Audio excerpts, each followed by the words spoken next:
चलो देखो, ये जो उपसर्ग का पिछले वीडियो में बच गया था वही बनाया हूँ पार्ट 2 करके उपसर्ग, और नीचे प्रत्यय भी है, ठीक है ना।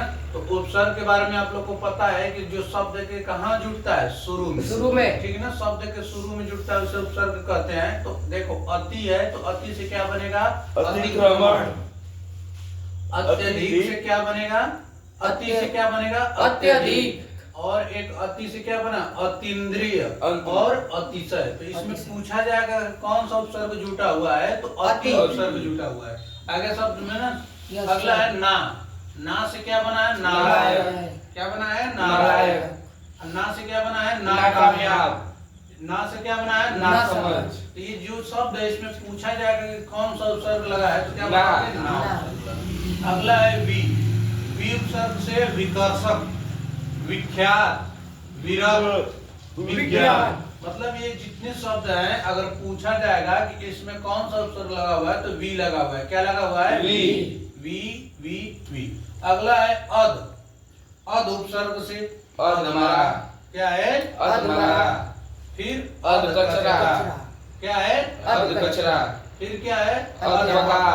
क्या है, अधपका। फिर क्या है, अधमन। अधमन है तो अधमन लिख दिया हूं ना, तो ये क्या होगा, अधमन होगा, ठीक है ना। अधमन, ठीक है। अगला है बे। बे उपसर्ग शब्द बना है, बेफिक्र। फिर क्या है, बेजान। फिर क्या है, बेहिचक। फिर क्या है, बेहिसाब। इसमें पूछा जाएगा कि कौन सा उपसर्ग जुटा हुआ है, बे।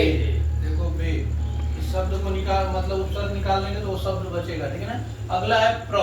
प्र उपसर्ग से क्या बना है, प्रभाव, प्रबल, प्रवासी, प्रताप। आ गया समझ में। तो अगर इसमें पूछा जाएगा कौन सा उपसर्ग लगा हुआ है, तो प्र। इसमें भी प्र। तो देखो उपसर्ग का जो आप लोग के पेपर में आने वाला है, इंपॉर्टेंट है, जो मैं आप लोग को बता दिया हूँ।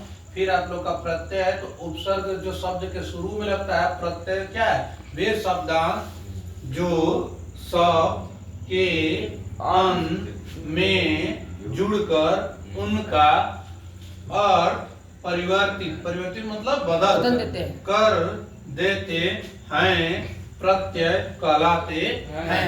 अब देखो जो उपसर्ग पढ़े उससे अपोजिट है। उपसर्ग शब्द के शुरू में लगता है, प्रत्यय शब्द के बाद में लगता है। अब ध्यान से देखो, यहाँ पे आपको समझ में आएगा जो आई लिखा हुआ है ना, यस सर, आई, ये क्या हो जाएगा, पढ़ाई। तो अब इसमें पूछा जाएगा पढ़ाई में कौन सा प्रत्यय है, तो आई है। अब ये लिखाई, क्या है, लिखाई, इसमें कौन सा प्रत्यय जुटा हुआ है, आई। ये क्या है, भराई। भराई में कौन सा उपसर्ग प्रत्यय लगा हुआ है, आई। हसाई, हसाई में कौन सा प्रत्यय, आई। अगला है त्व। त्व से अब देखिए अपनत्व। अपनत्व में कौन सा उपसर्ग है, त्व। घनत्व में भी कौन सा उपसर्ग है, त्व। महत्व में कौन सा उपसर्ग है, त्व। फिर कवित्व में कौन सा उपसर्ग है, त्व। आगे समझ में ना। हम लोग ऊपर जो पढ़े हैं कि उपसर्ग जो शब्द के शुरू में लगता है, प्रत्यय जो शब्द के बाद में लगता है। अब अगला है ता। ता से क्या बनेगा, उदारता। क्या बनेगा, उदारता। तो उदारता में कौन सा उपसर्ग है, ता। अगला है लघुता। लघुता से कौन सा उपसर्ग है, ता। कविता में कौन सा, उपसर्ग बोलते हैं ना, प्रत्यय, सॉरी। कविता में कौन सा प्रत्यय है, ता। फिर सुंदरता में कौन सा प्रत्यय है, ता। आगे समझ में। अब देखिए अगला है पन। पन से क्या बनेगा, अपनापन। तो अपनापन में कौन सा उपसर्ग है, पन। अजनबीपन। अजनबीपन में कौन सा उपसर्ग है, पन। गोरापन। गोरापन में कौन सा उपसर्ग है, पन। फिर उपसर्ग, अच्छा हाँ हाँ, यहाँ पे प्रत्यय, प्रत्यय जो लास्ट में जुड़ा है, यस सर। पागलपन। पागलपन में कौन सा प्रत्यय है, पन। बचपन में पन, ठीक है ना। वाह, वाह प्रत्यय देखना है, पनावा। तो प्रत्यय क्या जुड़ा है, वाह। दिखावा। दिखावा में कौन सा प्रत्यय जुड़ा है, चलावा। कौन सा प्रत्यय, वाह। चढ़ावा, वाह। तो देखिए दोनों से कंपेयर करके बता दे रहा हूँ कि जब हम लोग उपसर्ग पढ़ेंगे तो उपसर्ग में क्या होता है, शब्द के शुरू में होता है। जैसे अति है तो अतिक्रमण। और जब प्रत्यय पढ़ रहे हैं तो वे शब्दांश जो शब्द के अंत में जुड़कर उनका अर्थ परिवर्तित कर देता है, प्रत्यय कहलाता है। तो देखो आई है तो पढ़ाई, पढ़ाई में आई कहाँ जुटा है? शब्द के अंत में ना। लिखाई शब्द के अंत में। भराई शब्द के अंत में। हसाई शब्द के अंत में। तो प्रत्यय उपसर्ग में यही डिफरेंट है।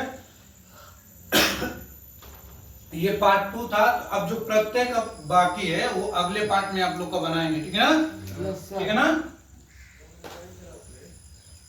चलो।